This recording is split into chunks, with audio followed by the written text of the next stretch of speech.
Ang mga car owners po ay may kanya-kanyang opinion pagdating sa kung saan bang gas station magandang magpagas. Kung alin ba ang accurate, kung alin ba yung mas malinis, or kung alin ba yung mas maayos magserbisyo.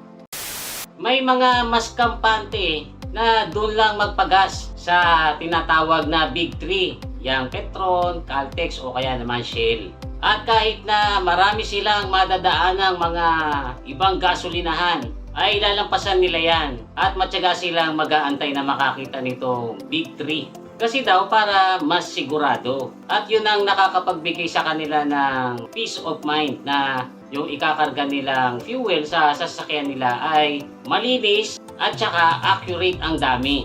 Pero marami rin po sa atin, kasama na po ako dyan, na syempre nangingibabaw yung pagtitipid.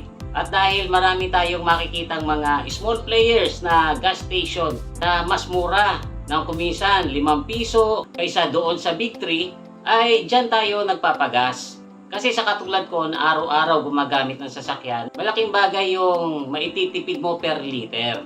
Pero ang tanong po dyan, tayo nga po ba ay talagang nakakatipid kapag dyan tayo nagpapakarga sa mga small players? Accurate kaya yung dami ng fuel na ikinakarga nila? Tapos hindi kaya makakasama yung fuel na ikinakarga nila kasi mayroong mga nagsasabi na may halo daw yan tubig or may halong bula. Yung iba naman nagsasabi na marumi daw. Kaya yan mas mura.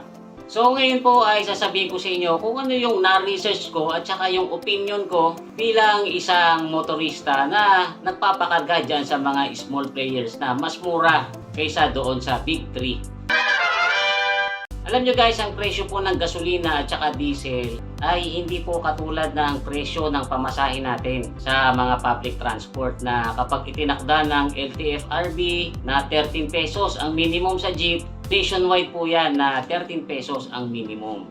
Sa mga gas stations po ay depende doon sa manager ng gas station kung magkano ang ipepresyo niya per liter.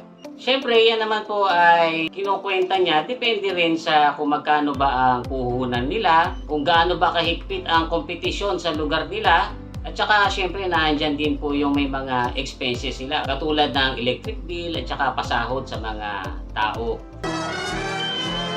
Ang unang rason daw kaya may mga gas stations na nakakapagbenta ng mas mura ay dahil sa mas malapit sila doon sa depot or doon sa kinukuhanan nila ng fuel. Kasi parang ganito po yan, yung mga gulay sa Baguio, mas mura po doon sa Baguio. Pero kapag i-deliver na po yan sa mga kalapit bayan, mas magmamahal na po yan ng konti. At kapag yan po ay i-deliver na sa mas malayo, like halimbawa sa Maynila, mas mataas na po yan lalo. Kasi mas marami na po yung uubusing gasolina sa pag-deliver. Tapos magbabayad pa po yan ng toll fee at saka syempre dun sa driver at pahinante. So ganun din po sa mga gas stations. Mas malayo daw po doon sa depot kung saan sila kumukuha ay mas nagiging mahal. Pero ang tanong naman po ng iba, bakit daw doon sa halimbawa sa isang baryo na magkakalapit lang yung gasolinahan, magkakaiba din yung price ng gasolina, merong mataas, merong mababa.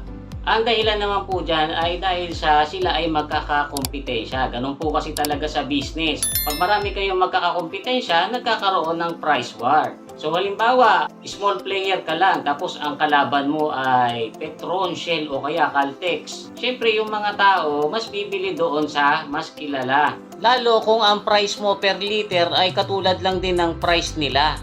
So kadalasan ang nagiging strategy po nitong mga small players ay mas babaan nila yung presyo ng gasolina or diesel nila para sila puntahan ng mga motorista.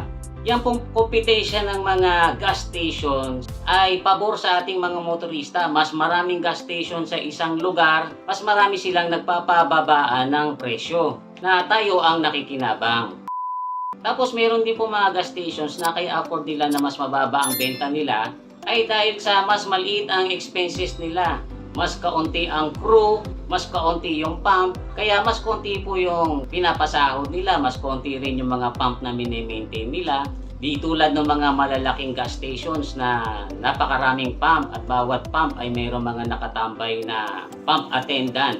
Pero mas maganda naman yung serbisyo nila. Meron silang waiting area, meron din silang comfort room para dun sa mga gustong gumamit ng CR. Kaya lang, yung ganyang mga comfort rooms ay gumagamit yan ng tubig, ng sabon, at saka ng janitor na magme-maintain na nakakadagdag sa gastos nila. Kaya yung mga ganyang malalaking gas stations ay mas malaki ang cost ng kanilang operation. Ngayon, meron naman po mga nagsasabi na yung daw mga gasolina at diesel na mabibili sa mga small players ay hindi puro or may halo or kaya naman talagang hindi daw maganda ang quality. Actually, may iba pa nga pong nagsasabi na nakakasira daw ng makina. Pero personally, matagal na po kasi akong nagsasasakyan. Ako po yung nagpapakarga dyan sa mga small players. Pero pinipili ko syempre yung maayos yung itsura sa labas pa lang at saka yung maayos ang serbisyo. Never pa naman pong nasira yung makina ko at never pa naman akong naka-encounter na pakiramdam ko ay nadaya ako at kulang yung ikinarga nila.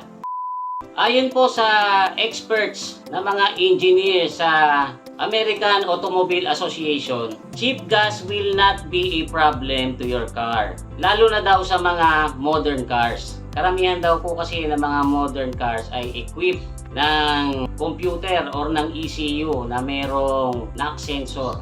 Para kung halimbawa nagkamali ka ng naikarga, ang naikarga mo ay mas mababa ang octane kaysa doon sa nire-require ng makina mo. Kusa pong nag-a-adjust yung firing sa makina para hindi ito magkaroon ng fuel knock.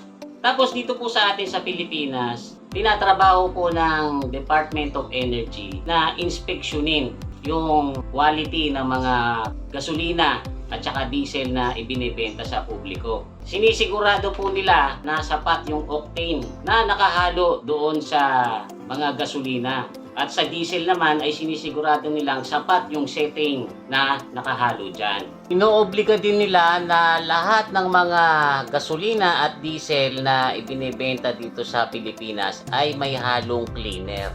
Kasi requirement ng gobyerno na lahat ng klase ng gasolina ay magkaroon ng cleaning additives. Hindi lang yan para sa benefit ng makina, para na rin sa kalikasan. Marami naman po nagsasabi na kaya daw mura dyan sa mga small players ay madaya daw po kasi yung pump. Kulang daw yung ikinakarga. So gaya nga po ng sabi ko sa inyo kanina, hindi pa naman po ako naka-experience niyan. Actually, noong mga year 2005 hanggang 2008 siguro ay nagbenta po ako ng gasolina, yung bote-bote. Kasi meron po kaming tindahan noon sa kung saan ako nakatira, medyo malayo po kami sa gasolinahan. So naisipan ko po magbenta niyan. At bumibili po ako ng gasolina sa isang small player na gasoline station kasi doon mas mura. Ang binibili ko po niyan ay minimum 200 liters isang araw. At kapag yan naman po ay sinalin ko, tumutugma naman po 200 liters. Kung minsan nga, sobra pa.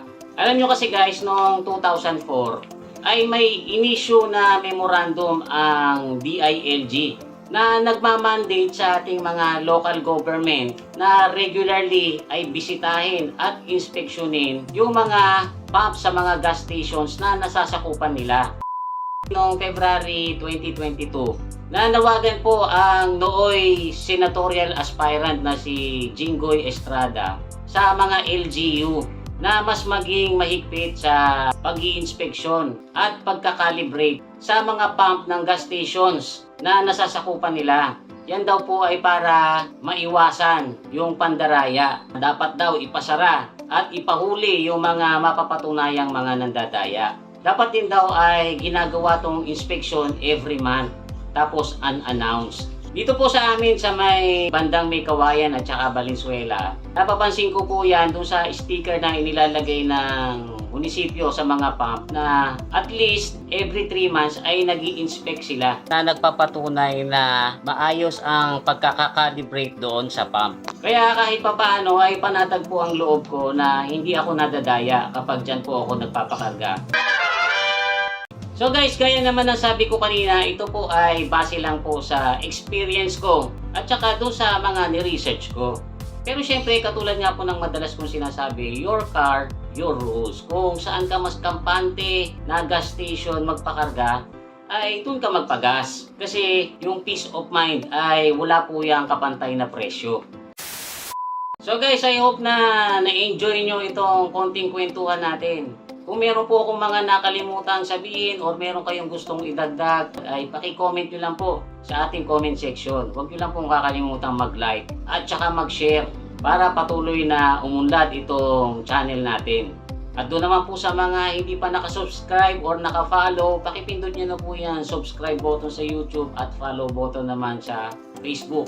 Muli, ito po si Kuya Mikmik na nagsasabing, palagi kang lamang pag marami kang alam. Bye-bye!